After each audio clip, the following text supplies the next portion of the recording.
Hey guys, welcome back again from Tampa Bay. Going out for a nice little relaxing ride here at the end of the day. Hope everyone had a great Labor Day weekend. I actually took my break yesterday. Had a bunch of work to do today and just took it easy yesterday. I had to unwind. I haven't had an actual day off in weeks where I just didn't do anything. Take your time there. I guess I will go the other way. And I just chilled out. It was nice to recharge. So I want to talk today about all the recent changes at Harley. Good and bad. That's going to completely depend on your opinion of everything, of course. The big shift has been taking place over the last few years, and none of this surprises me. I called it in several reviews years ago, in that they are shifting more towards mainstream purchasing, and the whole experience is becoming more European and more Japanese. And I mean that literally, in that the way they are designing and producing their bikes are not to be the stereotypical old school Harley anymore. And it's been a consistent change over the years. And of course this year, the 2018s, and killing off of the Dyna brand, going towards a lot more smooth running engines, counterbalancers, rubber mounts. I mean, these are things that you would never, back in the day, consider a Harley to be all about. But that is the norm now. The old shake your bones apart days of Harley are gone. And it's simply down to money. Number one, I like it. I was never a fan of the old school break your teeth, shake apart, make a lot of noise and no power Harleys. Had one, been there, done that. To get the new buyers in that are going towards all different kinds of bikes, they've been doing a number of things. They started with an all-new engine design, the Milwaukee 8, day and night smoother, I think more powerful than the older ones.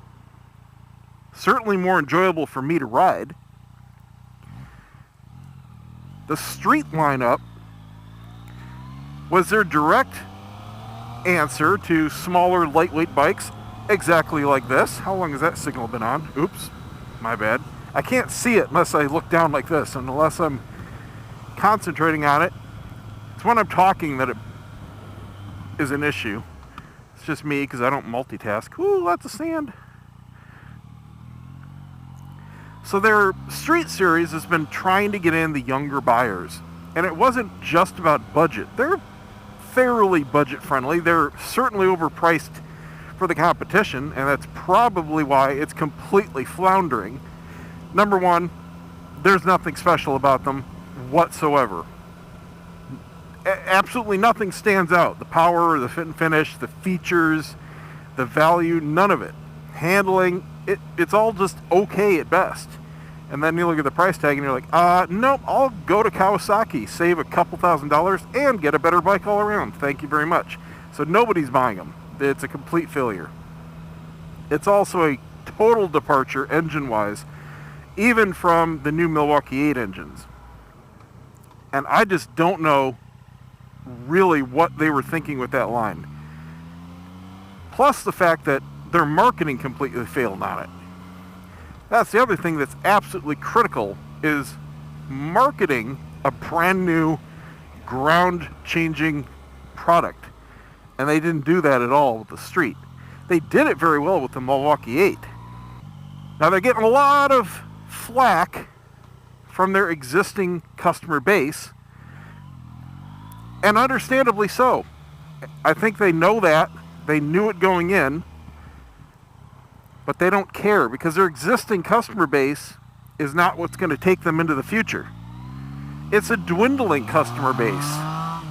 What they need is all the money that's coming up with the new purchasers growing up, getting jobs, and having a lot of disposable income. And the words, a lot of disposable income, is what's key here. Because, come on, let's face it, Harley is probably overall the most expensive and worst value brand on the planet. Used to be you could say that about the Italians. Like, wow, who would pay 20 grand for a bike? Well, now, it might be 20 grand for a bike, but oh my God, is it an awesome bike. Now, Harley is, okay, it's 20 grand and, oh, well, it doesn't really come with that much. And what do you mean there's another 20 grand in extras that I can put on it? And what do you mean it's only worth 15 when I go to trade it in? I mean, it's just day and night from the way it used to be, at least in my opinion. And it is backed up by numbers. Over the last 10 years, Harley has lost, according to the last numbers I saw, 8% of their market share. That's huge.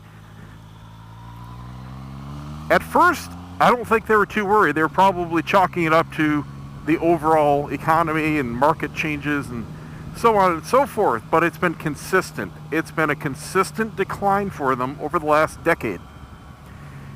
And there's a saying in business, if you're not growing, you're dying. And it's true, they still have an absolute domination of the market. They're still in the mid 60% of the entire United States motorcycle market. That's every kind of motorcycle. Cruisers, sport bikes, nakeds, everything. They control, say, 65% of the entire U.S. sales market. That's all other brands put together. They still have 65%. But they were almost 75% a decade ago. I mean, that was just unimaginably huge. And my goodness, is this road either not finished or finished really poorly. I am bucking up and down like a rodeo clown here. The whole road is just bumpy and wavy. Weird. I can't imagine this is the way it should be. I haven't been through here in years since I was actually bicycling for exercise. It's got a different finish to it, so I think it actually is done. That's pretty bad. Just going through the neighborhoods here. Out for a little ride. So their existing customer base, like I said, is pretty up in arms. Both because they're killing off their favorite bikes, because their prices are starting to be out of reach. Now, it is true that, a lot of people say, oh, well, only doctors and lawyers and so on and so forth can afford a Harley Davidson. That is completely incorrect. Any redneck hillbilly can afford a Harley Davidson, and they do. I live in the heart of Harley Davidson's market. It's filled with fairly affluent rednecks and hillbillies. They're not in trailers. They're in homes. They have a couple trucks. They have jobs. And they have disposable income enough to afford at least financing Harley Davidsons. There is probably a Harley Davidson, just in a rough guesstimate, just looking around here, for every 10 homes. Right around my area here. There are a crap load of Harleys. I'm within 45 minutes of 4 Harley dealers. I don't know how typical that is for other areas, but I don't think it's quite the norm. There are a ton of Harleys around here. And these are not doctors and lawyers, I can assure you. These are guys that cut grass for a living and do yard work and drink beer and hang out on the porch and polish their Harley Davidsons. And they're not cheap ones. But here's the thing. They're not new ones either. These guys will buy their dream bike and they will keep it for 15, 20 years.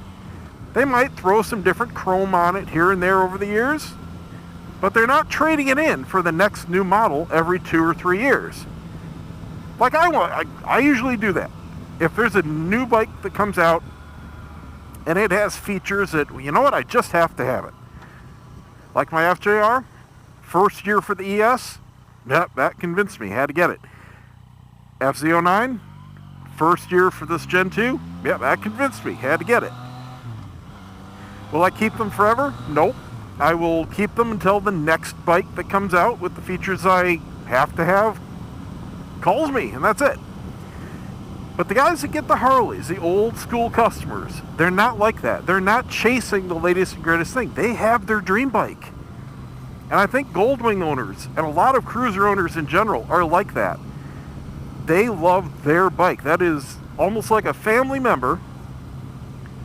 And they're loyal to it. They're loyal to the model. They're loyal to that generation of the model. They will defend it until they sell it and get something else.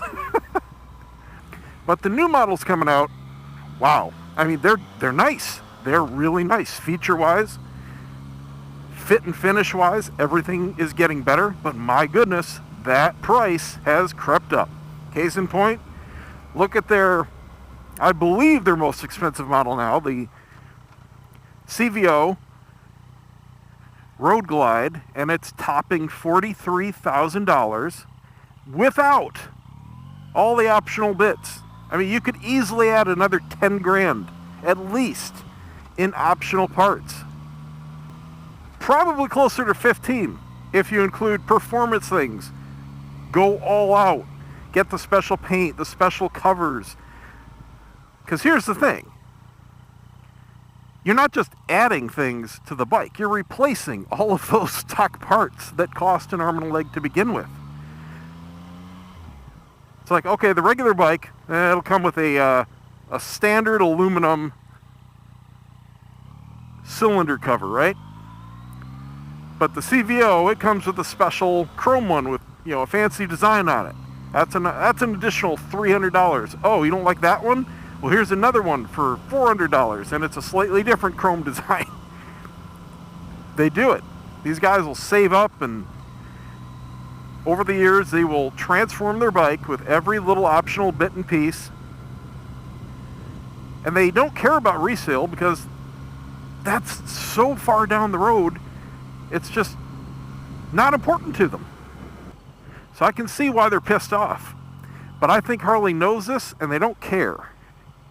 And I think they don't care because to grow, they're going to have to die a little bit. In order for their market share to come back around, they need that younger market. They need the younger buyer to be excited about these new bikes, and it's just going to take time. Yes, this is a very sketchy area. Those new buyers are going to have a lot of money too. They know that. Or at the very least, decent jobs to afford the financing. So let me know what you think. Is this entire paradigm shift for Harley good or bad? Is it going to work for them long term? I think short term, that's pretty clear. They're going to have some dips. They're going to have a shift as the old school buyers are, if not priced out, just uninterested. I think the old school Harley fans are going to be sticking with used bikes, sticking with the older bikes and just riding those and customizing those for the foreseeable future. The guys that love the old school Harleys are not going to be gravitating towards the new generation as much. It's just a different clientele. So that's it, guys. Just wanted to give you my thoughts. I want to hear yours. See you next time.